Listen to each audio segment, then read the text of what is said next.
నమస్కారం గురువుగారు. వాగర్థావివ సంపృక్తౌ వాగర్థ ప్రతిపత్తయే జగతః పితరౌ వందే పార్వతీ పరమేశ్వరౌ. ఆదిత్యాయ చ సోమాయ మంగళాయ బుధాయ చ గురుశుక్రశనిభ్యశ్చ రాహవే కేతవే నమః. శృంగేరి జగద్గురు పీఠాధిపతులకి, కంచి పీఠాధిపతులకి నమస్కారములు తెలియచేసుకుంటూ కార్యక్రమాన్ని ప్రారంభిద్దాం. గురువుగారు, చాలా మందికి కూడా ఆర్థిక సమస్యలు ఉండడం గాని, అసలు ఆర్థిక సమస్యలు తొలగిపోవాలన్నా, ఆడవాళ్ళకి సౌభాగ్యం చక్కగా ఉండాలి అనుకున్నా, పిల్లలు అభివృద్ధిలోకి రావాలన్నా కూడా ఈ రథ సప్తమి రోజున, అంటే జనవరి 25న వచ్చే రథ సప్తమి రోజున ఎటువంటి నియమాలు పాటిస్తే బాగుంటుందంటారు? జనవరి 25వ తారీఖు రోజున రథసప్తమి అనేటువంటిది మనకు వచ్చిందమ్మా. భానువారం అంటే ఆదివారం సప్తమి తిథి కూడా కలవడం భాను సప్తమి అని అంటారు. రెండూ కలిసి రావడం అనేటువంటిది మహాయోగం అని చెప్పవచ్చు. ప్రధానంగా మనకు నవగ్రహాలలో రవి ఏంటనంటే దేనికి కారకుడు అంటే ఆరోగ్యానికి కారకుడు. మొట్టమొదలు ఆరోగ్యం భాస్కరాదిచ్చేత్. అట్లాగే భాస్కరో నమస్కార ప్రియ. ఆ సూర్యుడికి ఏమీ చేయకపోయినా ఉదయిస్తున్నటువంటి సూర్యుడికి ఒక్కసారి నాయనా నీ వల్లనే ఈరోజు నేను చూశాను నమస్కారం చేస్తే చాలట, ఆయన అనుగ్రహిస్తాడు. అయితే యజ్ఞోపవీత ధారణ కలిగినటువంటి బ్రాహ్మణ వైశ్య క్షత్రియ పద్మశాలి అలాగే ఈ విశ్వబ్రాహ్మణ కుటుంబాలలో విధిగా గాయత్రి పూజ చేయాలి చెప్పిన సంఖ్య ప్రకారం. కానీ తక్కిన మిగతా కులాల వాళ్ళకి ఇంత కష్టపడాల్సినటువంటి అవసరం లేదు. వాళ్ళు స్నానం చేయగానే ఉదయిస్తున్నటువంటి సూర్యుడికి నమస్కారం చేసుకుంటే చాలట. ఆ యజ్ఞోపవీతం ఉన్న వాళ్ళు గాయత్రి ఎంత చేస్తే ఫలితం వస్తుందో ఒక్క నమస్కారం మిగతా వర్ణంలో వాళ్ళకి చేయగానే వస్తుందట. అంటే అంతటి అభ్యున్నతి అన్ని వర్ణాల వాళ్ళకి కూడా మన వాళ్ళు కలగజేశారు. ఇక గమనించుకున్నట్లయితే ప్రధానంగా ఈ రవి ప్రభావం వలన ఉద్యోగంలో ఇబ్బందులు అనేటువంటివి వస్తాయి. ఎవరి జాతకంలోనైతే రవి బలహీనంగా నీచ స్థితి శత్రు రాశిగతుడై ఉంటాడో లేదా రిప్ప స్థానాలలో ఉంటాడో వాళ్ళకి ముఖ్యంగా అనారోగ్య సమస్యలు. ఇప్పుడు మనం గమనించుకుంటేనమ్మా, హృదయ స్థానము రవికి సంబంధించినటువంటిది. ఈ హృదయ స్థానంలో అనగానే మనకు వచ్చేటువంటిది ఏంటి? శ్వాసకోశ సంబంధమైనటువంటిది. గుండె, హార్ట్ అటాక్స్ అని అంటారు. ఈ మధ్య ప్రతి వాళ్ళకి కూడా హార్ట్ అటాక్ ప్రాబ్లమ్స్ వస్తున్నాయి. సాధారణంగా 40 వాళ్ళు యాంజియోగ్రామ్ టెస్ట్ చేసుకున్నా వాల్వ్స్ బ్లాక్ అయినట్టుగా వస్తాయి. ఇవి తదనంతరంలో 50 ఏళ్ల తర్వాత కనబడతాయి. కాబట్టి ప్రతి వాళ్ళకి గుండెకాయ ప్రధానం. నవగ్రహాల్లో రవి ప్రధానం. ఈ రవి గుండెకి ఆధారభూతం. రవి నియంత్రించేటువంటి ఆర్గాన్ ఏదయ్యా అంటే గుండెనే.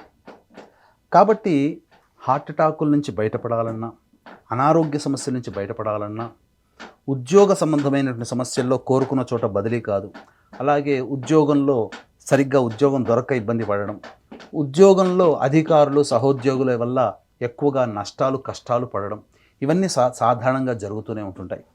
ముఖ్యంగా ధనపరమైనటువంటి సమస్యలకి కూడా రవి కారణమవుతాడు.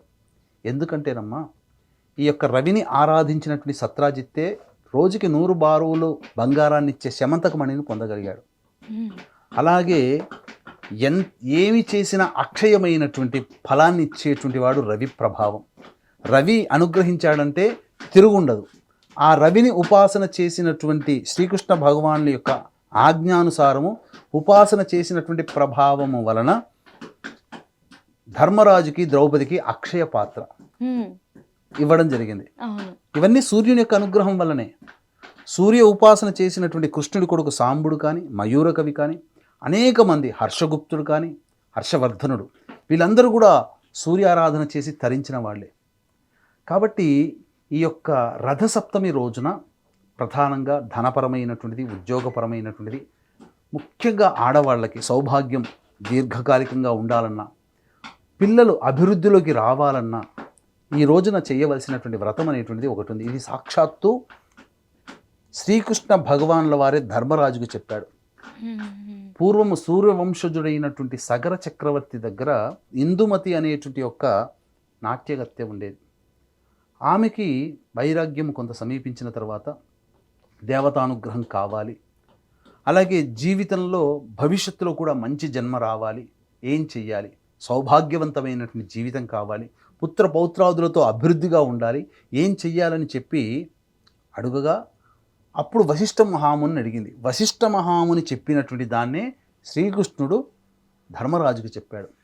ఏంటయ్యా ఆ వ్రతము అనంటే, మాఘశుక్ల సప్తమి తిథి రోజున సూర్యోదయం కంటే ముందే నిద్రలేచి కాలకృత్యాదులు తీర్చుకునే భాగంగా ఆ యొక్క సంబంధించినటువంటి నీటిలో యష్టి మధుకము, కుంకుమ పువ్వు, రక్తచందనము, వట్టివేళ్ళు, మంజిష్ట, అలాగే ఎర్ర అక్షితలు, ఎర్ర గన్నేరు పుష్పములు ఇవన్నీ బిందెలో, రాగి బిందెలో వేసి బాగా బాగా సంబంధించిన కాచిన తర్వాత ఆ యొక్క రసమంతా కూడా ఆ నీటిలో దిగుతుంది. దానిని బకెట్లో వేసుకొని కొన్ని చన్నీళ్ళు కలుపుకొని స్నానం ఆచరించాలి. ఈ స్నానం ఆచరించేటప్పుడు 7 జిల్లేడు ఆకులు కానీ లేదా చిక్కుడు ఆకులు కానీ తల మీద పెట్టుకొని, లేదా 3 జిల్లేడు ఆకులు, 3 చిక్కుడు ఆకులు, 2 జిల్లేడు ఆకులు ఇక్కడ, 2 జిల్లేడు ఈ భుజం మీద, పైన ఆ జిల్లేడు ఆకుల పైన 7 రేగిపండ్లు పెట్టుకొని, అప్పుడు ఆ యొక్క సూర్య భగవానికి నమస్కారం చేసుకుంటూ 7 జన్మలలో చేసినటువంటి పాపములన్నీ క్షయమవుగాక అని చెప్పి ఆ యొక్క నీటితో స్నానం చేయాలి. చేసిన తర్వాత ఉదయిస్తున్నటువంటి సూర్యుడికి నమస్కారం చేసుకొని సూర్యుడికి 6 సార్లు అర్ఘ్యం ఇవ్వాలి. అర్ఘ్యం ఇచ్చిన తర్వాత అప్పుడు ఇంట్లోనైనా పూజా మందిరంలోనైనా కానీ లేదా తులసి చెట్టు దగ్గరైనా కానీ అష్టదళ పద్మం వేసి అక్షితలు, కుంకుమ, ఎర్ర అక్షితలు, ఎరుపు రంగు అక్షితలు, కుంకుమ కలిపింది, పసుపు, కుంకుమ, ఎర్రటి పుష్పములు అలంకరణ చేసి ఆ అష్టదళ పద్మము మధ్యలో రాగి చెంబు పెట్టి ఆ రాగి చెంబులో చక్కగా నీటిని, శుభ్రమైన నీటిని వేసి అందులో కుంకుమ పువ్వు, ఎర్రచందనము, అలాగే కుంకుమ ఇవన్నీ వేసిన తర్వాత కొబ్బరికాయ పెట్టి చక్కగా పూలమాలతో ఎర్రటి జాకెట్ పీస్తో అలంకరణ చేసి ఆ యొక్క నారికేళము దగ్గర శివపార్వతుల ప్రతిమ, అంటే పార్వతీ పరమేశ్వరుల యొక్క ప్రతిమ వెండితోనైనా బంగారంతోనైనా, కాబట్టి వెండితోనైతే ఒక 50 లేదా 100 రూపాయల్లో దొరుకుతుంది.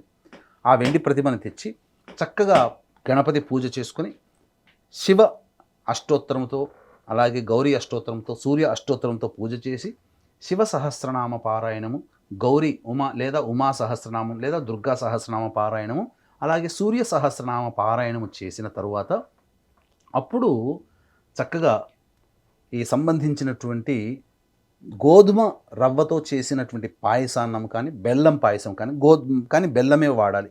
ఆ పాయసాన్ని తయారు చేసి చక్కగా ఒక ప్లేట్లో చక్కగా చిక్కుడాకులన్నీ పరిచి అందులో ఈ పాయసాన్ని పెట్టి ఉదయించినటువంటి సూర్యుడికి ప్రసాదంగా చూపించి అప్పుడు ఆ యొక్క ఒక రాగి పాత్ర తీసుకోవాలి. రాగి పాత్ర నిండా చక్కగా బియ్యం పోసి దాని మీద 3 తమలపాకులు, 2 వక్కలు, 1 ఖర్జూరము, ఆ యొక్క పూజ చేసిన ప్రతిమ ఉంటుంది కదా, ఆ ప్రతిమ ఎర్రటి బ్రాహ్మడికి ఎరుపు రంగు బ్రాహ్మడితే శ్రేష్టం, అంటే కాస్త రెడ్ కలర్లో ఉండాలి ఆ బ్రాహ్మడికి.